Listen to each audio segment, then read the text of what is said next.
সকলোকে আন্তৰিক শুভেচ্ছা আৰু অভিনন্দন জনাই মই নেক্সট ভিডিঅ'টি আৰম্ভ কৰিব লৈছোঁ। আপোনালোকে যিটো দেখি আছে G5 গল্ড আৰু কা বস্টাৰ এই দুটা পেকেটটো হৈছে ৰবাৰৰ ঔষধ অৰ্থাৎ সাৰ আৰু এই হালধীয়া পেকেটখন আপোনালোকে দেখিছে এইটো হৈছে ইউৰিয়া।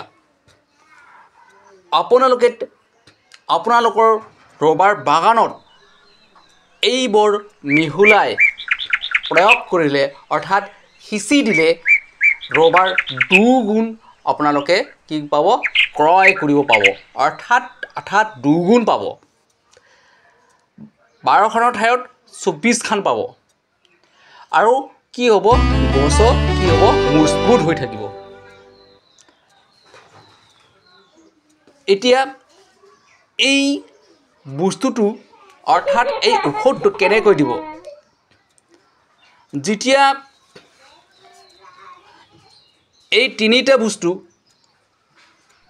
আগতে আপোনাৰ বাল্টিত কি কৰিব মিহলাই কৰি ল'ব আৰু মিহলাই লৈ পেলাই ঠিক এই ভিডিঅ'টোত দেখাৰ দৰে সিঁচি দিব। তেতিয়া আপোনালোকৰ বাগানত থকা যিবিলাক গছ-গছনি সেইবিলাক সহজতে ঠন ধৰি উঠিব আৰু মজবুত হৈ হ'ব, দেখাত সুন্দৰ হ'ব। আৰু যদিহে আপোনালোকৰ বাগানত মাটি কঁঠাল নাইবা সমৰ্থিয়া থাকে সেই ফলবোৰ মজবুত হ'ব অৰ্থাৎ এটাও বাট নোহোৱাকৈ ইয়াত ফল লাগি ধৰিব। গতিকে আপোনালোকে আপোনালোকৰ বাগিচাত এনেকুৱা সাৰবোৰ প্ৰয়োগ কৰক, তেতিয়া আপোনালোকৰ বাগিচা সুন্দৰ হৈ উঠিব। এয়া আপোনালোকে চাই আছে থ্ৰী টাইমছ ইউটিউব চেনেলৰ যোগেদি। মোৰ চেনেলটো যদিহে আপোনালোকে ছাবস্ক্ৰাইব কৰা নাই তেনেহ'লে ছাবস্ক্ৰাইব কৰি লওক আৰু স্কিপ নোহোৱাকৈ শেষৰলৈকে এই ভিডিঅ'টো চাই ল'ব। তেতিয়া আপোনালোকে সহজতে কেনেকুৱা ৰবাৰ বাগানত সাৰ প্ৰয়োগ কৰিব লাগে তাৰ বিষয়ে জানিব পাৰিব। ইয়াত চাওক ৰবাৰ বাগানতে ইয়াত সমৰ্থিৰা আছে, তামোল আছে, মাটি কঁঠাল আছে আৰু গোলমৰিচো আছে। সেইকাৰণে ইয়াত সাৰ প্ৰয়োগ কৰাটো উপযুক্ত হৈ পৰে। সেয়েহে ইয়াত আপোনালোকে যদি পাৰে তেনেহ'লে DRP, ইউৰিয়া, G5 আৰু কা বস্টাৰ এইবোৰ মিহলাই প্ৰয়োগ কৰক আৰু প্ৰয়োগ কৰি চাই পেলাই ৰবাৰ দুগুণ পায় নে নেপায় তাৰ বিষয়ে নিজেই কৰি চাব পাৰে। আৰু ৰবাৰ গছ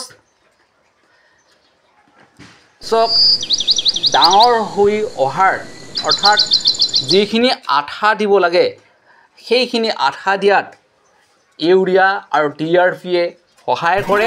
আৰু যিটো আপোনালোকে দেখি আছে কা বস্টাৰ আৰু G5 এই দুটা পেকেটে অৰ্থাৎ এই দুটা ঔষধে ৰবাৰ শিপাখিনিক মজবুত কৰি ৰাখে যাতে বতাহত সহজতে কি নহয় উভালি নাযায়। তাৰ কাৰণে এই দুটা ঔষধে কাম কৰে। আৰু DRP আৰু ইউৰিয়াই আপোনালোকে যিখিনি ৰবাৰ কাটিব সেই ৰবাৰ গছখিনিক নৰম কৰি তোলে অৰ্থাৎ তাৰ বাকলি টান নহয়, নৰম হয় আৰু আঠা কটাত সহজ হৈ পৰে।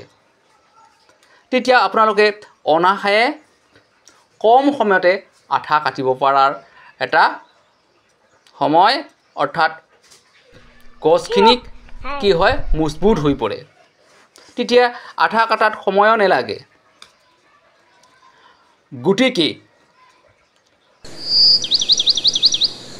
মোৰ এই ভিডিঅ'খন আপোনালোকে আগলৈ চাবৰ কাৰণে এনেকুৱা ভাল ভাল ভিডিঅ' পাবৰ কাৰণে ছাবস্ক্ৰাইব কৰি থ'ব পাৰে আৰু ফ'ল' কৰিও ল'ব পাৰে। গতিকে মই আপোনালোকৰ পৰা এইখিনি ভিডিঅ' কৰি বিদায় মাগিবলৈ লৈছোঁ আৰু ভাল পালে আপোনালোকে লাইক শ্বেয়াৰ কমেণ্ট আৰু ছাবস্ক্ৰাইব কৰিবলৈ নাপাহৰিব। আজিলৈ ইমানতে আহিছোঁ। জয় হিন্দ, নেম ৰাচং।